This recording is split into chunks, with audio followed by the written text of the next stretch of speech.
everyone, especially high income earners, need to be buying real estate because they need to be able to stop paying taxes or cut way back on that. They don't need to know a single thing, but they know they're cutting a check. They're going to cut it to the IRS or they're going to take ownership in this apartment. Cutting a check either way, right? Rentals are not a short-term fix to anything. Even at scale, 100 rentals, you're not balling, you're not living in a downtown Miami apartment, like you're not living this life. Even at 100 rentals. The age-old saying is like, don't use money you can't lose, right? But if you do have an IRA or 401k that you have been filling up, that's the money you want to do because you can lend it. Justin, what I want to start with is, what is it you do and how did you get into that? Because when people are listening to episodes on the Infinite Income podcast, the first thing they want to see is like, is this something they want to learn or is it the same industry they're in? So start there. Yeah. So after 18 years, my entire business is just real estate investing. So you and I were just talking offline kind of about the different verticals, wholesaling or flipping or buying and holding. Yeah. I pride myself on being what I call a real estate professional, right? Like I do it all. I wholesale, I fix and flip, I buy and hold. And a lot of people would then line up the next question with saying, well, where should someone start? What should they do? You don't need to have your own money to fix and flip. You don't need to have your own money to buy and hold. What you do need to understand is what is the best potential of the property. That is really the underlying theme. I call it being a dynamic real estate investor, right? So if I took you, Tanner, and I said, hey, here's where I think you should start. It would be go find leads. This is what you're brilliant at anyways, right? We just talked about marketing and bringing in leads to your business, right? Go find leads. And then what you need to know, what you need to get skillful at is what is the best potential for the property. Because when you find that component, then whether you wholesale it, whether you fix and flip it, or whether you keep it as a rental, that the property itself will be, it'll speak to you. That'll be the best performance of it. So for the last 18 years, I've done it all for 18 straight years. I've never stuck to one specific model. I wholesale, I fix and flip, and I buy and hold. And I kind of got started backwards. Most people would suggest wholesaling first. Right, of course. Because you don't have to take the risk of capital. I actually was fix and flipping first. And it was because out of nowhere, there was something called transactional funding, which was 24-hour money that I could buy the property and resell it. So I didn't fix the property, but I did buy it. I took ownership and then I resold it. Okay. Right. So immediately resold it without like without doing anything. Okay, really just like back-to-back close is what they call it. Right. But that led to me getting some notoriety and having people saying, hey, I want to be a part of your world. I have money. Can we do this together? And that started me raising a lot of money. It's funny. It's funny because a lot of people, they'll ask how you get into something. And a lot of times, most people, they say, yeah, I was doing this. I had some success. And then people start asking. You just said it offline, right? We were just talking about like, you kind of had this little success and then more people could start out. And then all of a sudden you build this massive business because like the trickle down effect, right? You give someone success and that testimonial or someone showing that like, hey, Tanner helped me do this or Justin helped me flip my first home. People immediately hit you up. This is why podcasts are so brilliant. Yeah. Because they'll be able to see what you've done and then be able to hit you up to say, hey, can you help me? Yeah. So a question I did have, and you hit on it a little bit, you've done a little bit of all of it. Most of the real estate plays I've heard, it's like buy and flip, right? Yep. You have Airbnb arbitrage, right? Yep. So you're renting, you're subleasing, or you have wholesaling. Usually, those are the ones I'm most familiar with, right? Yeah. There's probably other ones. So my question is, do you predominantly buy and flip, or how would someone choose between those three? Because I'm assuming when you got into this, you know, the focus is how can I make as much money as possible, right? So it's still kind of that way, frankly. Okay. So and how build well. So the easy answer, like how do you make the decision, is your bank account. It's a funny answer, but it's the real answer. If you look at your bank account and you have this perfect property that is a great fix and flip, and might even be a good buy and hold, and you're like, what should I do with that? Well, now you have three options. So my business really targets properties in the single family space specifically that are good flips and good rentals, because the downside I have a downside risk mechanism. There's like nothing at that point. Right. So I have a net now that says, oh shit, this flip actually isn't working out. We went over budget, decent rental. Let's just keep it. So I have a downside risk to it. So I really target those properties. But let's say you find a property that does fit both. They're good for both. Then you just have a decision to make. And what I tell people, look at your bank account. Where are you at this moment? Do you feel flush? Are you heavy in the bank account and you're feeling good about life? And then probably keep it. Keep it as a rental, because rentals are not a short-term fix to anything. Even at scale, 100 rentals, you're doing okay. You're not balling. You're not living in a downtown Miami apartment. Like you're not living this life, even at 100 rentals. Yeah. So really the wealth accumulation is a great vehicle. I tell everyone to buy real estate. Everyone, you, the biggest marketers out there, like, because there's several levers that it helps us. First, tax write-offs. If you're paying income, you shouldn't, right? That is the first thing. Like I have 4 apartments that we're going through construction. I'm actually going and having really financial heavy people who need tax write-off. They're becoming partners to me on that apartment. They don't need to know a single thing, but they know they're cutting a check, right? They're going to cut it to the IRS or they're going to take ownership in this apartment. They'd rather the ownership in the apartment. They're cutting a check either way, right? So everyone, especially high income earners, need to be buying real estate because they need to be able to stop paying taxes or cut way back on that. But the other component that a lot of people don't understand is the bankability. Let's just say your business in the marketing space needs a shot, needs an injection financially. Let's say you have 30 rentals. Let's say you have an apartment with me. You're like, oh, well, I could use $100,000 right now.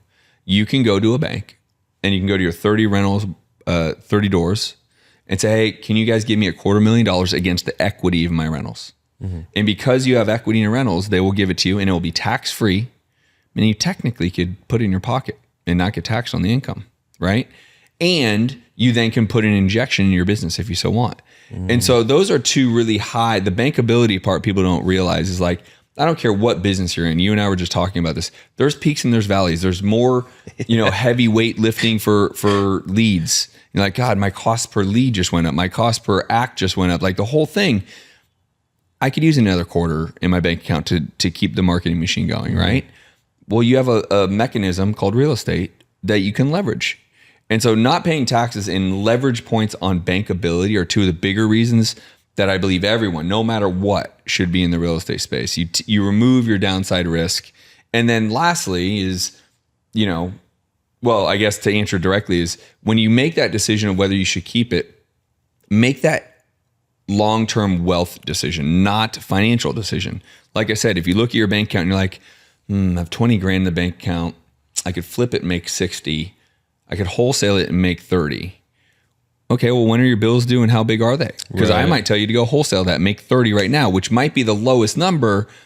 But if you have some big bills coming up, it's the quickest. Fix and flipping is a bigger number, takes longer.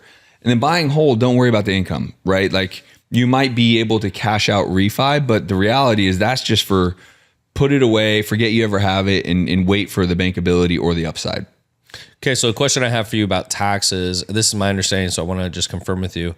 A lot of people talk about you don't have to pay taxes with real estate, but it's my understanding that either it can be written off against active or passive income. To get against active, you have to actually be pretty predominantly in real estate. Real estate professional. If you're not, then you can get the write-off for your passive income. But if you're not, if you're not making a lot of passive income, it's not really that helpful. So is that correct what I said first off? You're totally right. Okay. And that's why, I'll give you a perfect example of right now, to get these 4 apartments that I own across the finish line for construction, instead of just saying, hey, I'm looking for investors, I'm actually giving equity.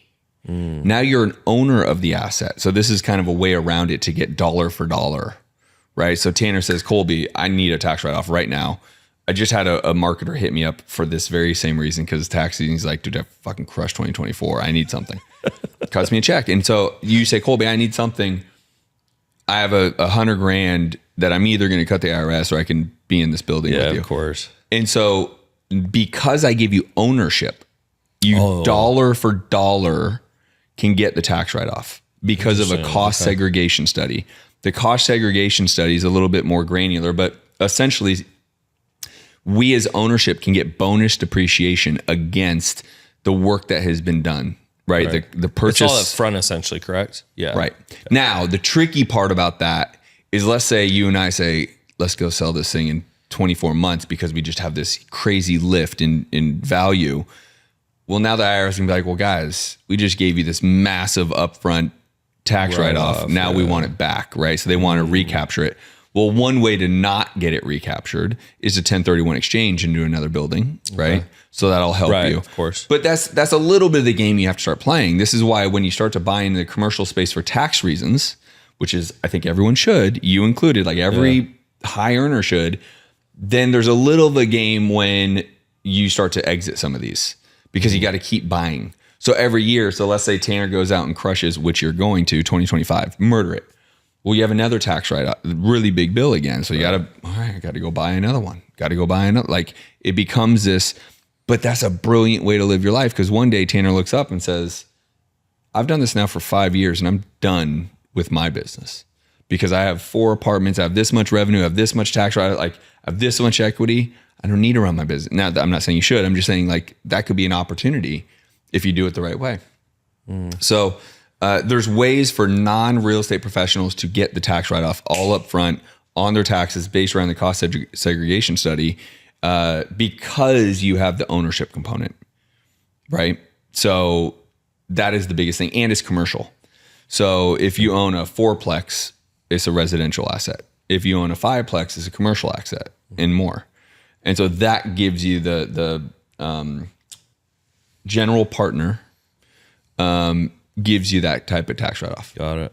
So, and not everyone offers that. Like a lot of the syndication funds that you're probably aware of, the Grant Cardones of the world, not offered. Right. So that's interesting. I'll share a little what I do because I do not try to claim I'm a real estate expert, but I've gotten and dabbled in it. So what I started off is I started buying, the houses, kind of small houses and renting them out. But I pretty quickly saw Airbnb style. I was like, this is way too much work for not enough profit, right? So I think for an average person who's trying to make a little bit of cash, and a little bit could be $2,000 a month or something, if that's a good number for you, that's great. But for me, I just am thinking, man, all this work for $2,000 a month, $3,000 a month, and it's up and down, So I have an Airbnb. Actually, still, it's the last one I'm trying to get rid of. I'm still trying to get rid of it in Florida, and it will range from $3,000 to $9,000 a month, and it doesn't make sense because if I just had a long-term renter, I'd make more money if I just did that. So that's at you least might average 4,500 or whatever, correct. And you're just like, it's my average this last year, for example, was $6,000 profit.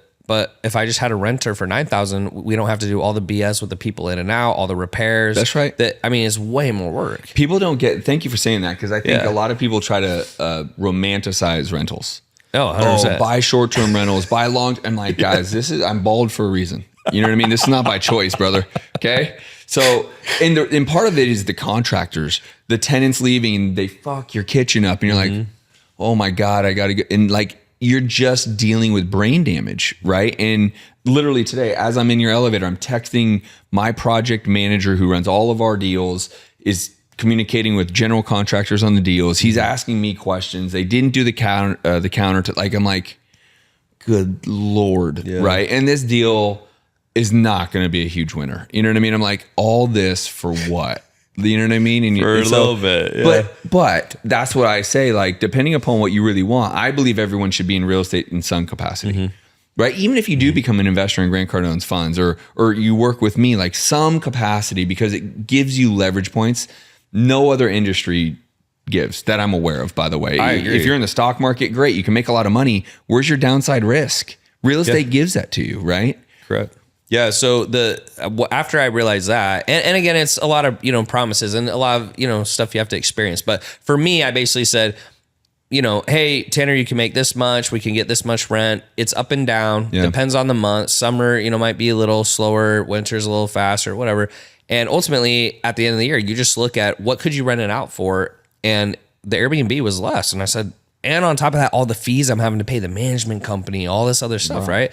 So then what I realized is I started selling all my houses, and then I started doing a commercial, right? So the ones I did, at least, it was a close family friend. My dad knows them, and they have a pretty good record. But long story short is the way they run the deals is you buy into it, you get a percentage of the equity, and then they refinance it, let's say in 3 to 5 years. That's you get that back, and then you can put that in the next deal. And I was sitting there going, and then on top of that, you get the rent. And I'm going, oh, bro. And on top of that, you can put as much of that money in as you want because they're bigger deals. Yeah. And so for me, that's at least been my strategy. I don't know if that's like the best strategy, but I at least wanted to bring it up because we're talking about real estate. That's been what I've been doing lately. I think it's a great strategy. Okay. It is a very good strategy. And because you're basically hands off, you kind of cut the check and say, guys, go do your thing. Right. Yeah. So it's basically the same strategy I have is so like even the apartments I'm talking about in 3 to 5 years, we'll refinance again, right?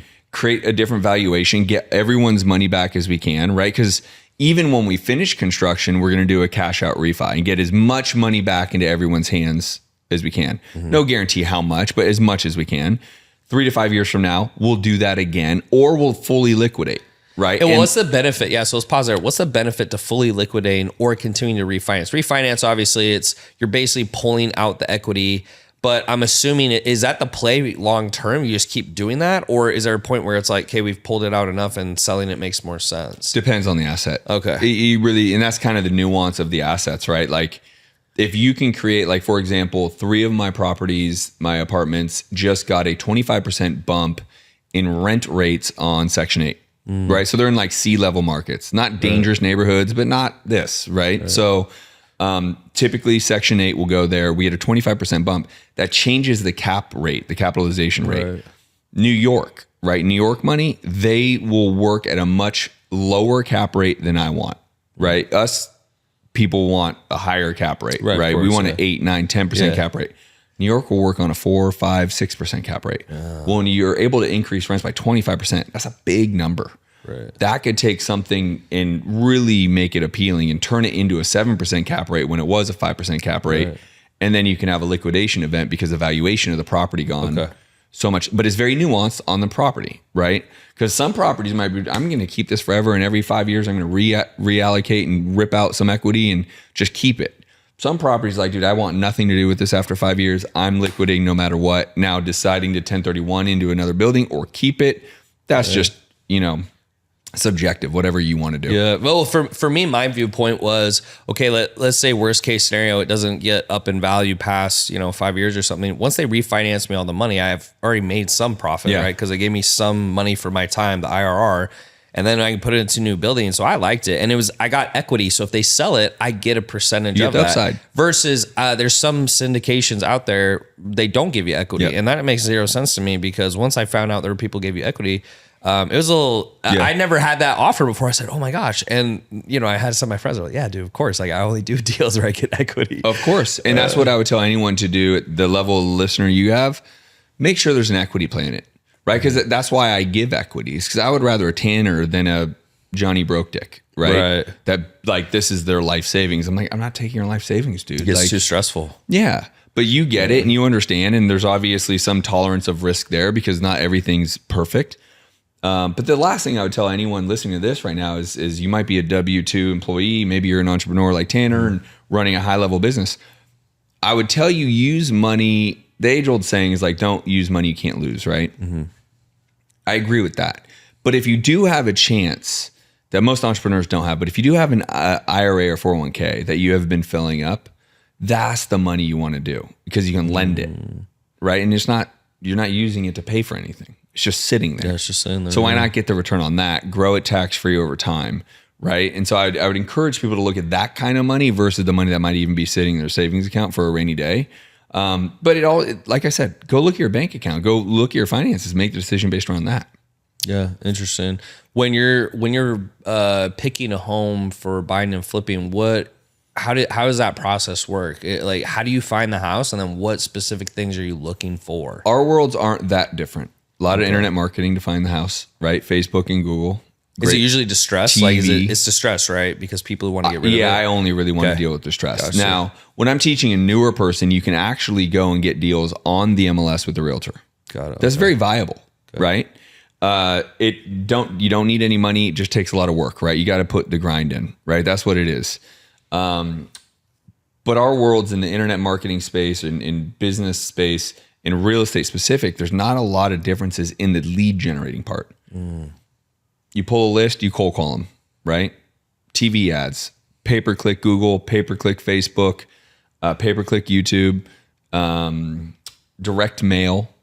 So some of it's maybe not totally applicable. For the most part, most people are on what we call PPL, pay-per-lead, PPC, pay-per-click, both in Facebook and online. TV is something I've done really, really well at. Justin Buys Bama. No way. It's amazing. Yeah. Interesting. It's a great commercial.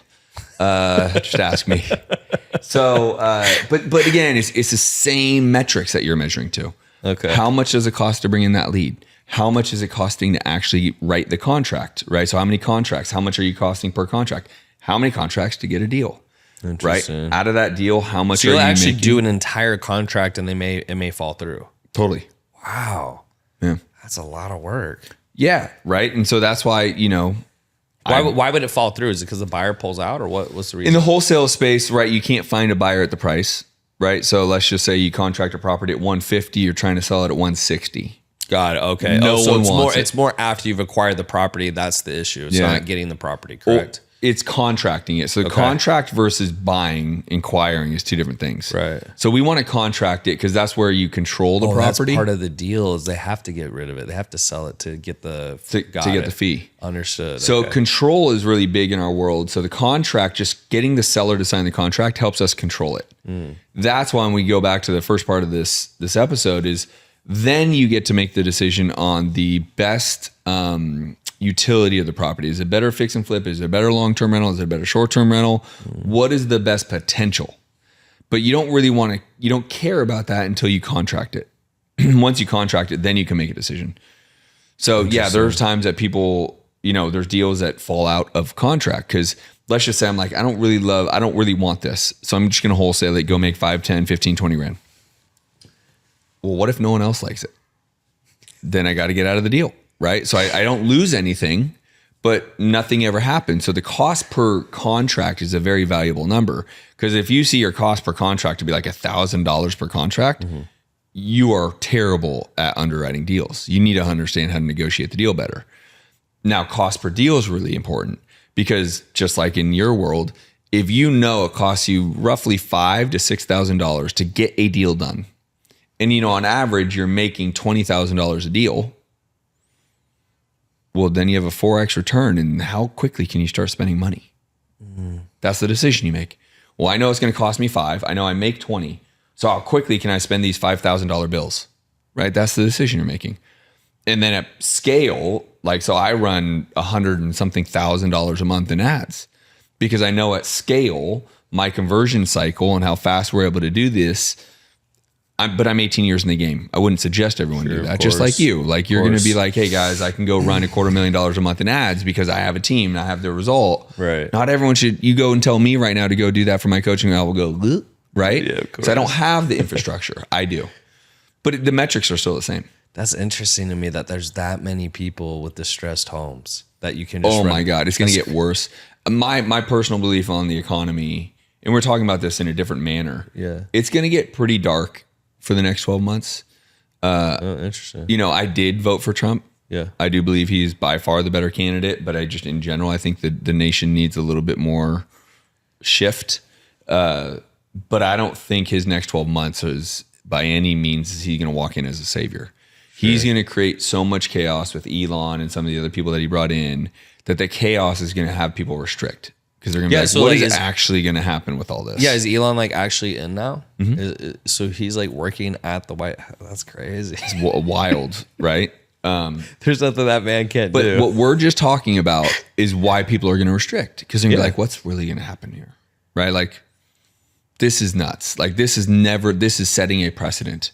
We have never had this level of call it what it is, business acumen within the government, right? Transparency, authenticity. We've never had that, right? And so I think there's a lot of people out there, even the Republicans are like, look at crypto, look at the stock market, right? Shit's getting wild. Yeah. Crypto was I'm not a huge crypto guy, but I invest in it. It was on a crazy run before Trump went in. Yeah. And a lot of the pro-Trump guys were like, oh my God, crypto's going to take off now. And Elon is going to get it in, Doge and all this stuff. It actually went the exact opposite. In the last 2 weeks, I think I've lost $150,000. Why do you think it did the opposite? I don't really know because I'm not that big of a crypto guy. I don't really study it. But I think for some of it is I think the banks, I think he wants the government is turning into a long term. He's going to, by the end of year 4, crypto is going to be fucking. But I also think it's just he's building something up for the government to be bought into all crypto. And once our government buys into crypto, other governments will. That'll be crazy, yeah. Right. But I think he's got to be able to reposition it all and get the banks on board and all this other shit. And then he'll have this big. I did a podcast with this guy, Ryan. He's fucking brilliant. Horse, right? frustrates me when these young kids, he's like 22. He basically built another platform to be a rival of Coinbase. And he's no way. murdering it. Wow. Right? Go watch that episode. Go onto YouTube. Go look up my channel. It's on there. Okay. This kid is so impressive. But his whole point was Trump is essentially going to turn crypto into a very viable currency. Right? Currency. Yeah. And it's because he's gonna have the United States buy into it as a currency. And he's like, dude, it's almost guaranteed. And he's like, I don't know, I think he's 22, 24, which frustrates me because I'm like 43 and I'm like, damn it. It's just news. It's just new stuff. But what's crazy to me now is, I'm in year 7 of business. So I've been through, I don't know what you consider a cycle, but this is the first time I've been in business long enough to see like ebbs and flows. And so it's interesting to see, I guess that's interesting to see is like, you got to always like to stay on top. You got to always stay sharp because new stuff's coming out. And if you don't stay on top of what's coming out, you're going to get left behind by someone else who gets it. You got to be iterating at all times. And with respect to, because you've built something really impressive. So incredible work doing that. Thanks, appreciate that.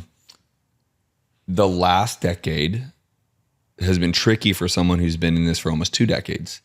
Yeah, the reason why is there's a lot of people that have rocket fuel over the last decade, but the economy has been amazing in that decade. Sure. And you're highlighting a point that I try to make is I say, guys, it's specifically in the real estate space. Good God. Like, I know you crushed it for the last 4 or 5 years, but you got in the game when, if you were fogging a mirror, you could crush it. Win, right? And so I kind of say that a lot to the entrepreneurs. So I'll go and speak on stage to just general entrepreneurs within business. I say, guys, if you've done well in 5, 6, 7, 8, 9, 10 years, good. But understand you don't have the armor yet to go to the real war that you're involved in. You're winning the battles. Awesome. But you're in a war, and the war is the economy. The war is the shifts. The war are the things like you're highlighting, like, bro, if I don't keep looking around this, if I'm not ahead and looking around corners, shit could change overnight. Yeah. We just talked about it, about marketing and lead gen and costs. It's like, dude, if you aren't used to the pivots and the changes that economies can change and lived through that, just keep staying ahead. Do exactly what Tanner's doing. Follow Tanner, be with Tanner, get in his community because he can be the leader to look around the corner for you guys. And if you do that, then you'll win. I think the other, and I'll leave it at this, but it is why someone like myself and so many of the people that like have you talking about, you've been talking to billionaires, they highly respect people who have eaten a lot of shit in their career because they know that same person is still here, right? When people win because the wind is behind their back at all times, it's hard for someone like myself to say, great job, you're brilliant, because they haven't been able to hit the brick wall yet. Sure. And that is the test. Maybe it's a scooter, maybe not. But like, the test is when the brick wall really smacks them in the face and you look up and say, holy fuck, how do I get around that? Because every business owner goes through it. We just talked about the challenges we're facing right now is high ticket platform. It's harder now than it was a few years ago. Like the costs are up, trust is lower. No matter how good you're doing, it's definitely shifted. No doubt. 100%. So again, for all of my Tanner followers, which this is your pod, like get in his world fast because he's the tip of the spear and can look around that for you guys, for you to be able to say, hey, follow my lead. I'm going to be around, I'm the general. I'm running down that hill first. So I'll be able to let you guys know what the hell is to come. And that's our role as the leaders, right? I have a real estate community that I am the leader. So it's my job to run down that hill first, just like it is yours. And so I tell you, make sure you're a part of his communities. Make sure you're a part of his masterminds because you need that person like Tanner is. I appreciate that. What's the main reason you got into real estate? Was that just something that got thrown at you when you were younger? Or did you look at different industries and you said, I think real estate's going to be the best one? What was kind of the way you got into it? It's not as sexy as that. I was going to UCLA. I really had no real direction. I was an English major. Okay. Useless. My good friend at the time, we'd work out every day and his dad was a developer and he's like, bro, you want to start a brokerage? We're like fucking lifting weights, broing out. Want to start a real estate brokerage? I'm like, yep. And that was kind of it. So when we graduated college, he was like, hey, let me go become a realtor and understand what the hell I'm even talking about. And then when the time's right, we'll start a brokerage. So I went to door-to-door sales, selling like credit card services, I've done that. UPS, Verizon, right? To business door-to-door sales. One of the best, I mean, tough, but it teaches you so much, right? And he gave me a call, I guess 3 years later. Hey, you want to start this brokerage? And I did. The economy was great. I was selling new homes. So like my analogy is like I was an order taker. I didn't have any skill set, right? So you teach sales, you're great at sales. Imagine someone that literally sat on your sales team and you would do these podcasts, you would do an Instagram video and whatever and say, hey, if you want to be a part of my community, fill out this application. It's $20,000. You told them how much it was. If you fill it out, you have a 100% guarantee you're going to be able to get in. And you had one guy sitting there taking those applications, making the call and signing everybody up. Think they're a very good salesperson? That was effectively what I was doing in real estate. People would walk into a new home, they'd look at it, they'd give me an offer. I didn't have any skill set. None, not one. Like I was like, this is fucking easy printing money. So when the real estate market crashed in 08 and 09, and I crashed in 07, because it was harder to get loans, it was harder to sell. I was spending money like an idiot because I was 25 years old. So I crashed financially when the market crashed. And so I had to make a decision. I hated being a realtor though. And I understood the idea of fix and flipping and just said, I'm committing to be a real estate investor. Because I also knew what everyone else knows is, most, except for the extreme people like the Jeff Bezos and whatever, most of the net worth of the wealthy is within the real estate space, unless you have some tech company and big right, unless it's on paper, basically. Right. Yeah. But for the most part, I knew that. And I said, fucking, I'm in. And I also knew it was going to be a long journey. So I'm 18 years into this, and I have 38 more years to go. I'm nowhere near where I want to be. Right. And I think the iteration, what we were just talking about, iteration is king. And I say that because what I was doing 5 years ago, 7 years ago is not what I'm doing now. And what I do in 7 years from now is probably not what I'm doing now. Right. And being able to iterate and change. And, if I buy one of these buildings in 10 years, but that's a whole lot different than buying an apartment in Alabama. So question I have is when the market does crash for real estate, let's say it happens every 10 years. I don't remember 2008 that well. Like I was in high school, my parents went through it, but I'm in high school, so I didn't have any money.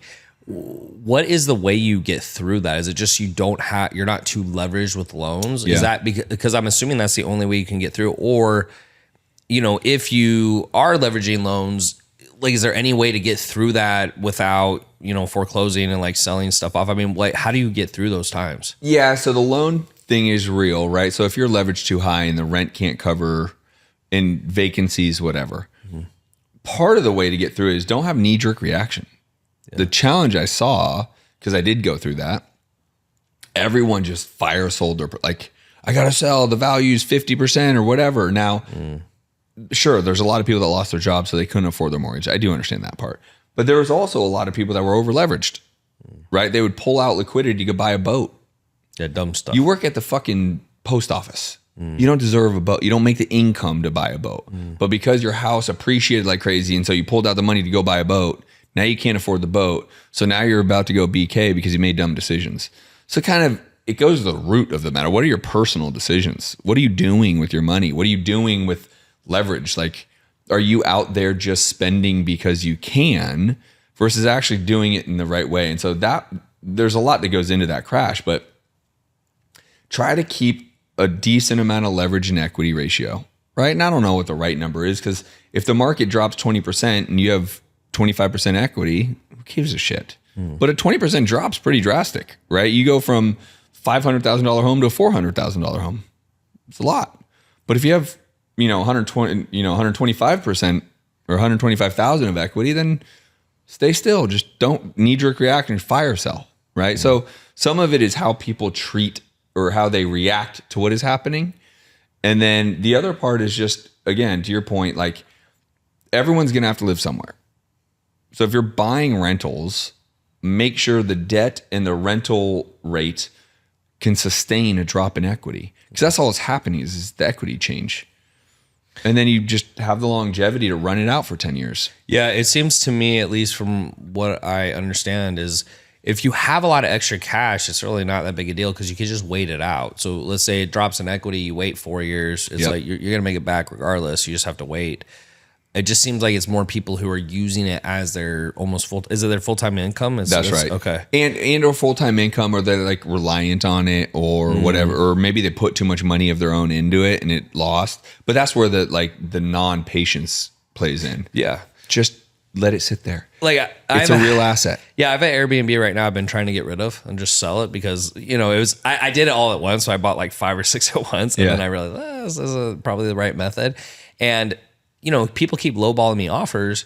And I just keep telling my agent, I'm like, listen, I want to make at least like 250 or more on this sell. So I was like, if they're not going to offer this number, it's a no. Yeah. Every time. Because you have the bandwidth to stay. Right. And the thing is, it's just what makes me willing to stay there is I just go over a long enough time horizon. I think it's going to appreciate in value. And there's no point in me trying to sell it early because I don't need the money. You're exactly right. Real estate in most markets, Miami being one of them, will double every 10 years. It's crazy. That's crazy. So if you're like, well, fuck it. Let's just say you have $250,000 into it. I'm making it up, but let's say you did. All right, in 10 years, you'll have $500,000. Yeah.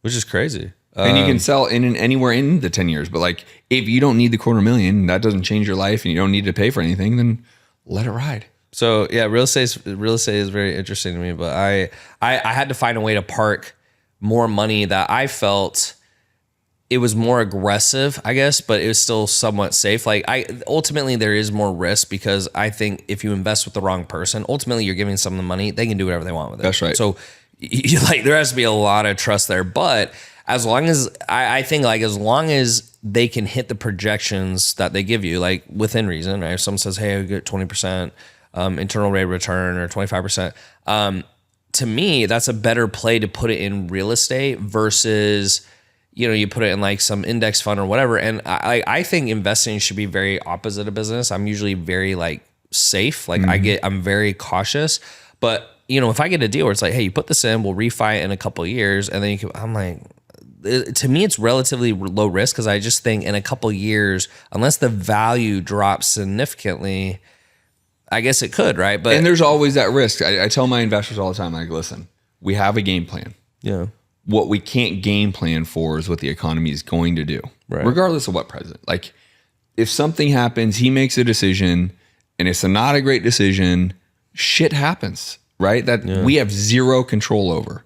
So then we come together and say, hey, how do we want to decide this? Do we want to even go for the refi? Do we want to take as little out? Or do we just say, fuck it, let's run the long play? What do most people do? I'm assuming if that did happen, they would just ride it out. You just ride it out. What are your choices? You have to, I don't want to lose money. I mean, dude, I have one right now that we go, oh my God. So the contractor fucked us.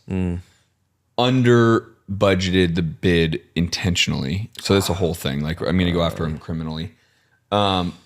We bought it only because the strength of his remodel budget. I've worked with him plenty before. He was a trusted contractor of mine until now, right? You can trust him until you can't. Sucks. But okay. So we just hold it longer. Yeah. And that, cause I think over a long enough time horizon, it'll go up. I just think to your point, most people, they get in a situation where they need money right now and they don't have anywhere else to get money from. And so they become desperate. So they make a bad decision. And I've been blessed in that sense where, at the end of the year, it's just like, I got to find somewhere to park the money. So I park it and then it's like, whatever, it doesn't really matter. And go make more money the next year. Right. And that's what people like you and I can go do. Yeah. Right. Even when it's not an ideal scenario like this, you go, okay, well, I'm going to go make more money next year and make up for it. Mm-hmm. Yeah. That's super interesting. Interesting real estate is. So the next thing I want to get into is you start a second podcast. You have two. One's real estate based, and then you have another one called Entrepreneur DNA. What was the reasoning, behind starting that? So because when you're in this game long enough and you're around enough people, your network starts to grow. Yeah. So I started sitting around tables. And I'm like, all right, it's kind of cool, right? And I just came up and I'm sure you dealt with this. Real estate is great. And now we'll forever do real estate. But to some extent, there's I want something fresh and new. And I love business. And I love thinking about business and growing businesses and looking through businesses. But it doesn't always have to be in real estate. Right. I think it would be really cool to take the things that I've learned for 17 years at the time within business and bring in people that I am friends with, and let's just talk business. Let's talk entrepreneurship. Let's talk about the good, the bad, the ugly. Let's keep it real. Let's keep it authentic. Let's keep it the real shit that people really need to know. And I was like, fuck it. I'm going to start a new podcast only for entrepreneurs that I don't care if you bake cookies. I don't care if you're in real estate, on the internet. Let's talk entrepreneurship and the good, the bad, the ugly. And I have a pretty good Rolodex at that point, right? From the Grant Cardones and all the Brad Lees and name the name, right? That's good, yeah. And I called a handful of them and I said, hey, dude, I'm going to do this new podcast. Would love for you guys to be the first handful of, they all were like, Colby, I'm in. Fucking just set the date and we're doing it. Sure. And that, you know, again, because I had some pretty heavier names in the entrepreneur space, Garrett J. White, Sean Whalen, Grant Cardone, Bradley, Andy Elliott, Pineda, Pace Morby, like just heavier names when I launched it. Apple got a hold of it and said, oh, there's something here. And then looked back and saw my 450 episodes of Science of Flipping. And now I have 2 podcasts that are in the top 10 in Apple. For you, man. But I think, and by the way, because it's Apple, so I don't know how they do this shit. It's not Instagram where you can like buy followers and shit. I just think it was a genuine launch of a new product, the Entrepreneur DNA, with heavy followers, borrowing their credibility and their audience. Because anytime I do a podcast, I always collaborate. I always say, hey, listen, we're going to share each other's audience, right? Because there's people that'll love Tanner that are in my audience, and there'll people that love Justin that are in your audience. We're going to share each other's audience. And that happened, and they marketed it and they put it out there, and the Apple and Spotify gods and podcast gods have just that's amazing, blessed man. me. It's been great. It's been incredible. And the coolest part is people like you, like the network that I've been able to get close to, and the people. It's just been, the opportunities have just been amazing. Yeah, I always say it's a better proposition than lunch, you know, because lunch is usually a take. So someone's like, hey, you want to go to lunch? They're like, probably they just want to take from me. Yeah, right. So the thing I like with podcasts for me is usually it's a lot easier for people to say yes because they look at it bare minimum, like I get the content. Perfect. They're the center of attention. And then to me, if you did want to take them to lunch or whatever, you can meet the person, but then you get to ask the questions you're going to ask them anyways. That's right. So, because to be frank, like that's what I do is like I come prepared with the questions that I want to ask that I think I'll find interesting and then other people find interesting. And then you can also build the relationship. So I think the podcast is the best play. With that podcast you have, are you trying to turn that into a business play, or is it just strictly something you felt you could do and you want to meet the people? Or like it's a business play now. Initially, it wasn't. Gotcha. Well, let me rephrase that. Science of Flipping was not. The vast majority of Science of Flipping is just me. When I started Entrepreneur DNA, I wanted to reframe it and always make it about the guests. Sure. And so we have a mutual friend who put me kind of like how he's created a business model around his podcasting. Nice. And I was like, dude, this is what I want to do because it's really fun. I genuinely love it. Yeah, like it, and so the offer being you're gonna help people get on podcasts, right? No. The offer is if you want the notoriety. So my business model is if you want my audience. So like I just launched one yesterday, it has 33,000 downloads already. If you want that audience. Wow. Oh, one of the podcasts. Yeah.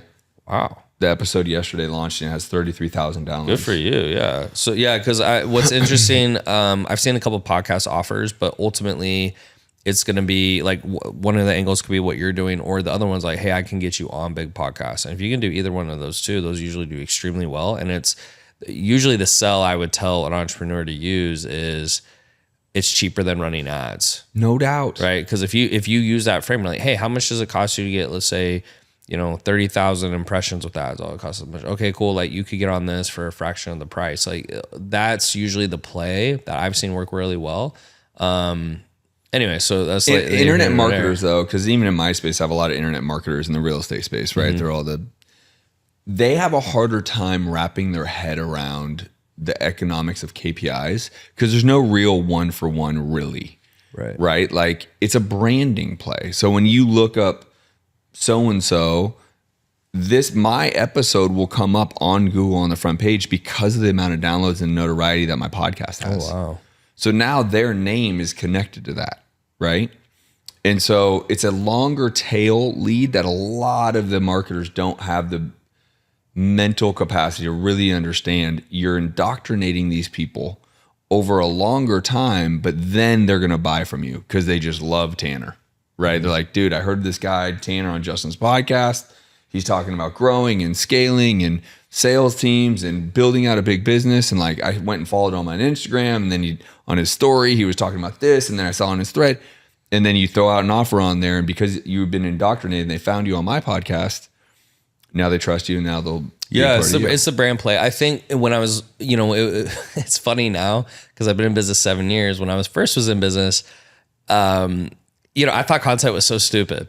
I hated it. And the reason I thought it was stupid is I would post a piece of content. I spent a lot of time on it and I wouldn't get a lot of engagement. I said, okay, well, how do I make money? I need sales. And so when I started running ads, it kind of gave me that quick instant gratification. Totally. And there's nothing wrong with ads. It's just over the long haul. I think if you really want to increase your wealth, or you want to excel, or you want to make business easier, one of the easiest ways to do it, not easiest ways, one of the hardest ways to do it, but is really building a brand where you can post a piece of content and people will buy just from that, and at scale, right? And that is kind of the next place I'm trying to go, because I've mastered paid ads, but once you get to a certain level, you can't really push the ads any further. There's no higher value. Unless you change the offer or something like that. But that really is the next level, is if you can grow a big brand. Mr. Beast, I mean, he just made a piece of chocolate, and I don't know if it's good or not, but I'm assuming it's pretty average, but it's because it's Mr. Beast. That's people buy it. And it's pretty crazy. So what I like to say is the analogy, if you want to go, the analogy, if you want to go fast, go alone. If you want to go far, go together. Right. I'll say it a different way in business. If you want to build a business, build a brand. If you want to make a lot of money, spend time marketing. Yeah.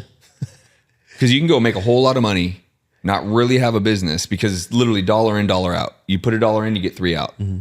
It's not a business. A business will last without you having to do that.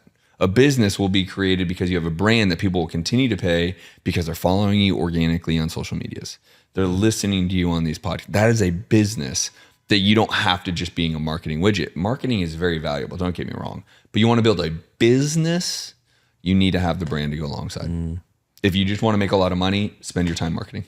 Yeah, and I would even say your dollars would go farther with a brand. Let me give you a great example. Sorry, you just went to Funnel Hacking Live. Yeah, Funnel Hacking Live. What did you do? What did you? I just stood there and talked to people the whole time. Okay. And then what did you do? You probably hung out with them and just talked more about business? So what I did, we stood close to the middle. People came up to me, started talking to them. We invited them, like, hey, if you guys want to come to these breakfast clubs, and that was like on the fly. We were just like, hey, let's do it. We invited them back to our suite. We had like these quote unquote breakfast clubs, and I would do Q&A for 3 to 5 hours. And we actually ended up turning those people into some sales. That is a brand. Yeah. You spent no money marketing. People knew your face. They knew who you were. Yeah, they wanted to go spend 3 to 5 hours with you. Right. They enrolled in your program. I told the team. Yeah, I actually told the team. I said, I think I've lost out on millions of dollars because we could have just done this the last 4 years. Because I haven't done. That's been one of my things. Is I did so well and I made so much money. I was like, I don't really want to have to go to events, just because events are a lot of work and stuff like that. But especially with how the market has shifted recently, my team's like, yo, you should go try it. Let's see. And, if all in, probably our costs, our hotels, dinners, whatever, maybe we spent 15 grand and we made 300 grand. And don't get me wrong, we're selling some expensive stuff, et cetera. But it's just crazy to me to think, like, with ads, best case, you're talking best case, maybe you make, 60 off 15 grand, 4X. And if you make 4X, you're crushing it. Everyone would do that again. Yeah, how quickly can I spend another 15? Yeah. And so that was it was a lot of work, but it was good that happened, in the sense of, okay, like, we actually got something out of it. We can do something with this. You are the epitome, the definition, the example of what a brand is, because you go somewhere, people know you, they want to spend time with you. And when you lob the offer out there, hey guys, we have this thing. I don't even know what you sold them. If you guys want to be a part of it, it's going to be awesome. It's going to be 30 racks. I don't even know. Yeah. And they did it. That is a business. That is a brand. And that is replicatable.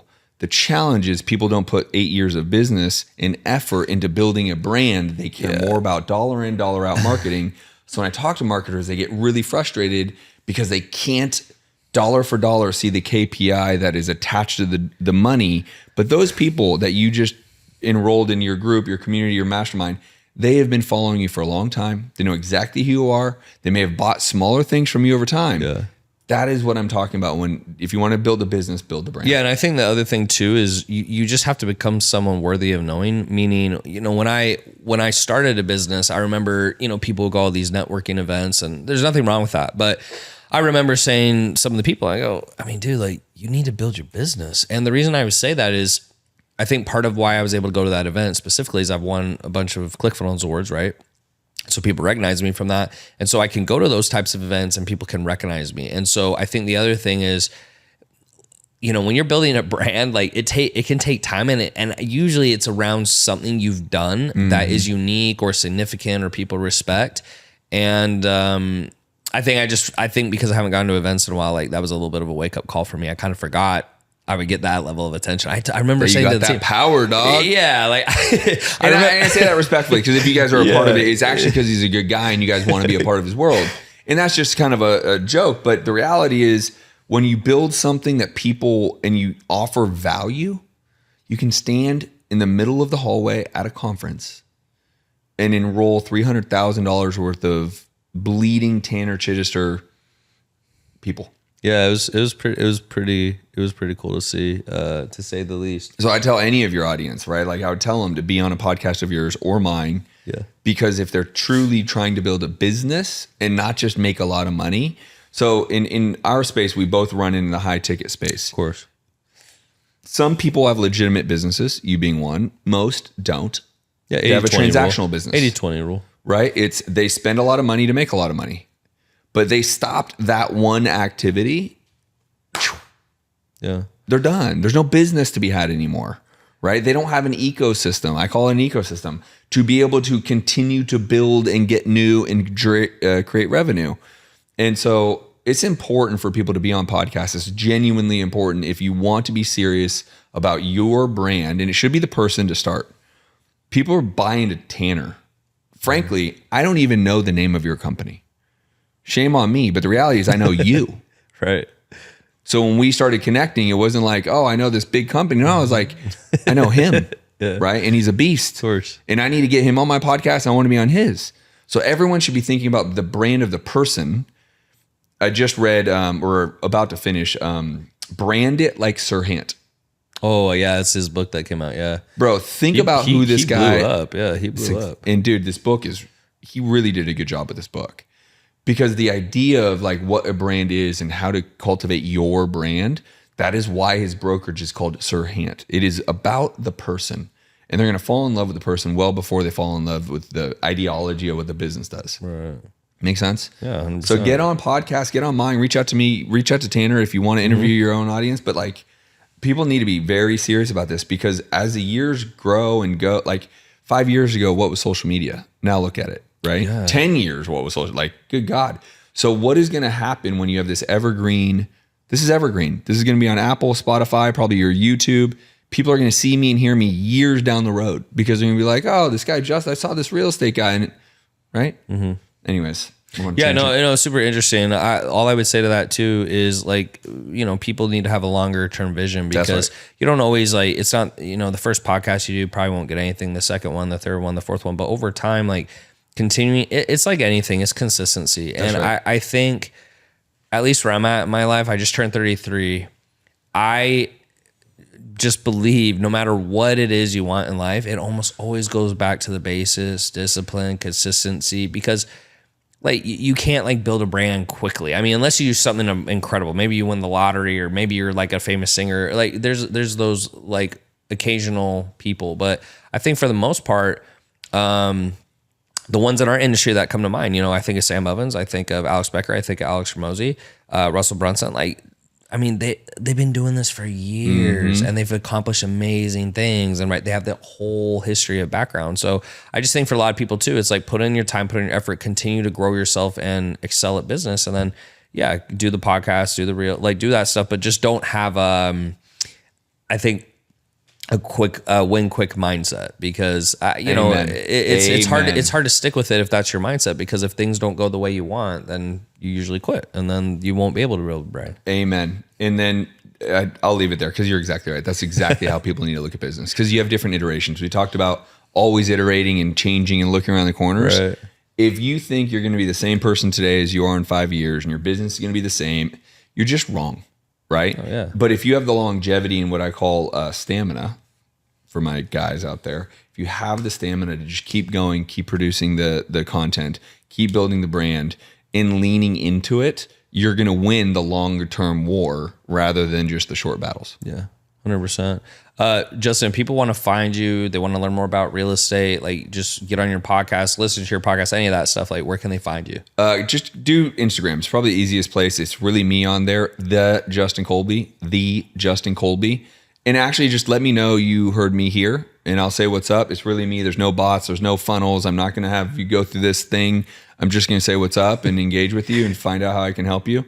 But the Justin Colby on Instagram. Awesome, man. Thanks for coming on the show. Yeah, man. Thanks for having me.